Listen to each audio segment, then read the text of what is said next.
تفسیر ضیاء القرآن جلد 4 25واں پارہ بسم اللہ الرحمن الرحیم تعارف سورۃ الشورى بسم اللہ الرحمن الرحیم آیت نمبر 38 میں شورا کا لفظ ہے، یہی اس سورت کا نام ہے۔ اس سورت میں 5 رکوع، 53 آیتیں، 860 کلمات اور 3588 حروف ہیں۔ زمانہ نزول سورہ مومن سے الاحقاف تک یہ 7 صورتیں ہیں جن کا آغاز حامیم سے ہوا۔ ان سب کا زمانہ نزول قریب قریب ہے۔ مضامین کی یکسانیت اس کی تائید کرتی ہے۔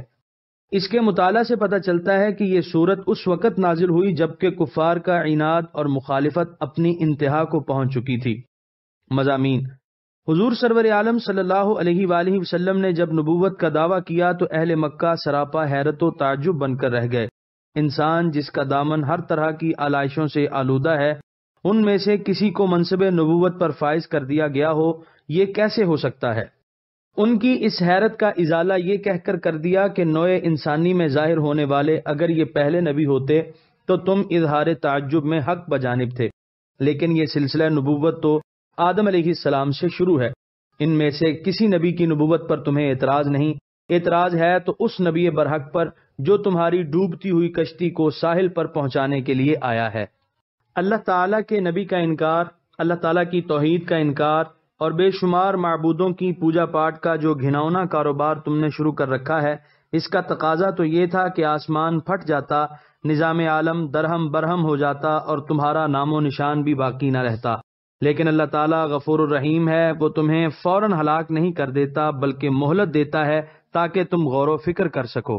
یہ بھی بتا دیا کہ اگر اللہ تعالیٰ چاہتا تو فرشتوں کی طرح سارے انسان بھی ذکر و فکر، عبادت و طاعت میں سرگرم رہتے اور کوئی بھی سر منہ انحراف نہ کرتا، لیکن اس کی حکمت کا تقاضا تھا کہ انسان کو اختیار اور ارادے کی نعمت سے نوازا جائے تاکہ ان بلندیوں کی طرف جانے والا راستہ اس کے لیے ہموار ہو جائے جہاں کسی اور مخلوق کی رسائی نہیں۔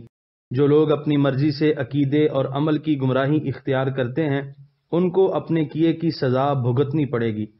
اس حقیقت سے بھی پردہ اٹھا دیا کہ جس طرح وہ تمہارا خالق اور مالک ہے، اسی طرح اسی کو یہ زیبا ہے کہ وہ تمہارے لیے ایک ایسا نظام حیات تجویز کرے جس کو اپنا کر تم دارین کی سعادتوں سے بہرہور ہو سکو۔ جس طرح کسی غیر کو خالق نہیں مانا جا سکتا، اسی طرح اس کے بغیر اس کی مخلوق کے لیے کسی کو ضابطۂ حیات مقرر کرنے کا اختیار بھی نہیں دیا جا سکتا۔ تمام انبیاء ابتدا سے ایک ہی دین کی دعوت دیتے آئے ہیں۔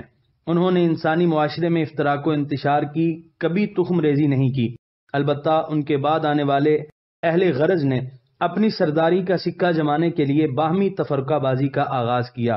آیت نمبر 15 خصوصی توجہ کی مستحق ہے، جس میں 10 احکام دیے گئے ہیں۔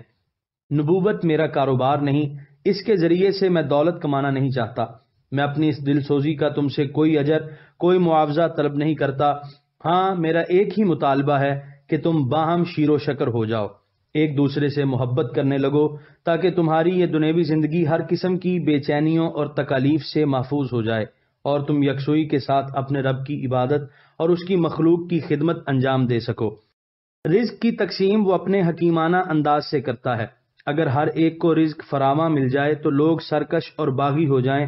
اہل ایمان کی متعدد خوبیاں پہلے بیان کی، ان میں سے ایک یہ خوبی بھی بیان کی کہ وہ اپنے گھریلو، معاشی اور سیاسی تمام معاملات باہمی مشورے سے طے کرتے ہیں۔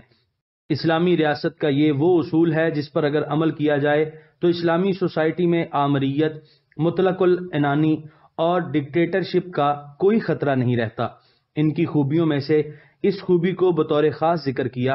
آیت نمبر 39 کہ مسلمان بے غیرت اور بے حمیت نہیں ہوتا کہ مخالف اسے جوتیاں مارتا رہے، اس پر ظلم و تشدد روا رکھے اور یہ سر جھکائے خاموشی سے اس تذلیل کو برداشت کرتا رہے، بلکہ وہ اپنے انتقام کے لیے اٹھ کھڑا ہوتا ہے اور جب تک بدلہ نہ لے لے اسے چین نہیں آتا۔ دشمن پر قابو پا لینے کے بعد اس کو معاف کر دینا بھی مومن کا شیوا ہے۔ اللہ تعالیٰ اپنے نبی کو جن مختلف طریقوں سے وحی پہنچاتا ہے ان کا ذکر بھی کر دیا تاکہ کسی کو غلط فہمی نہ رہے۔